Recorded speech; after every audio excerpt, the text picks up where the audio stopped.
നമുക്ക് ലേശം ഉപ്പ് നീര് ഒഴിച്ചു കൊടുക്കാം. പിടിക്കും തേങ്ങയ്ക്കൊക്കെ ചേരാൻ പാകത്തിന് ഉപ്പ് നീര് നമ്മൾ ഒഴിച്ചു. ഇനി നമ്മൾ ചൂട് വെള്ളമാണ് എടുത്തിട്ടുള്ളത്. നമ്മൾ വറുത്ത് ഒഴിച്ചു വെച്ചിട്ടുള്ള അരിപ്പൊടിയായിരുന്നു. അതിലേക്ക് നമ്മൾ ചൂടുവെള്ളം, ആവശ്യത്തിന് ചൂടുവെള്ളം ഒഴിച്ചു കൊടുക്കാം. നമുക്ക് നന്നായിട്ട് കുഴച്ചെടുക്കാം. എല്ലാവരും ചെയ്യുന്നതാണല്ലോ പിടി. സാധാരണ നമ്മൾ എളുപ്പത്തിൽ ചെയ്യാൻ പറ്റുന്ന ഒരു പലഹാരമാണല്ലോ. അരിപ്പൊടി നമുക്ക് മാർക്കറ്റിൽ നിന്ന് വാങ്ങുന്നതായാലും മതി, അല്ലെങ്കിൽ നമ്മുടെ വീട്ടിൽ വറുത്ത് പൊടിച്ച് വെച്ചിട്ടുള്ള അരിപ്പൊടി ആയാലും മതി അല്ലേ. അപ്പം അതിലേക്ക് ആവശ്യത്തിന് തേങ്ങയും ചേർത്ത് നന്നായിട്ട് ഈ ചപ്പാത്തി മാവൊക്കെ കുഴക്കുന്ന പോലെ കുഴച്ച് കൊടുക്കുക.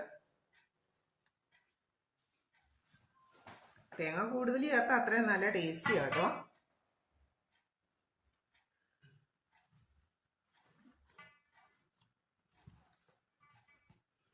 ചൂടുവെള്ളത്തിൽ വറുത്ത് വെച്ച പൊടി ആയതുകൊണ്ടേ ചൂടുവെള്ളം ഒഴിച്ച് കുഴയ്ക്കുകയാണെങ്കിൽ പകുതി പൊടിയൊന്ന് വെന്തും കിട്ടും, നല്ല മയവും ഉണ്ടാവും. നമ്മുടെ ബോൾസിനൊക്കെ നല്ല മയവും ഉണ്ടാവും.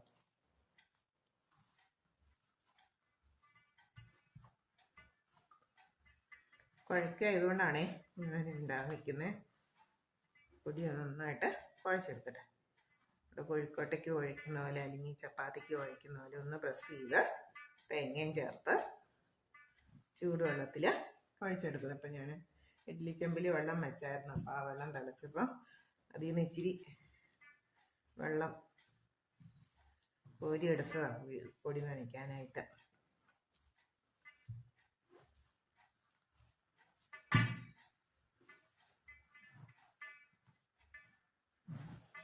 നന്നായിട്ട് കുഴച്ച് വലിയൊരു ബോളാക്കിയതിന് ശേഷം നമ്മൾ ചെറിയ ചെറിയ ബോൾസ് അല്ലേ, ചെറിയ നാരങ്ങ മുട്ടയുടെ വലിപ്പത്തിലുള്ള ചെറിയ ബോൾസാക്കി മാറ്റണം. ഇത് എളുപ്പമാണ്. എന്നിട്ട് നമ്മൾ ആവശ്യത്തിന് വെള്ളം വെച്ച് വെള്ളത്തിൽ ചേരാൻ പാകത്തിന് ചെറിയ രീതിയിലൊരു ഉപ്പ്, വെള്ളച്ചവ കിട്ടാതെ ചെറിയ രീതിയിലൊരു ഉപ്പ് ചേർത്ത് പിന്നെ തേങ്ങ നമ്മൾ നന്നായിട്ട് കുഴച്ചെടുത്തു. ഇനി നമുക്ക് ചെറിയ ചെറിയ ബോൾസാക്കി മാറ്റാം.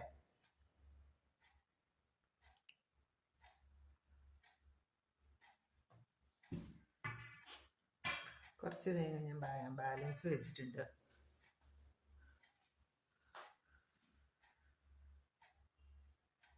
ഒരുപാട് വലിപ്പം വേണ്ട, ചെറിയൊരു നെല്ലിക്കയുടെയൊക്കെ ഒരു വലിപ്പം.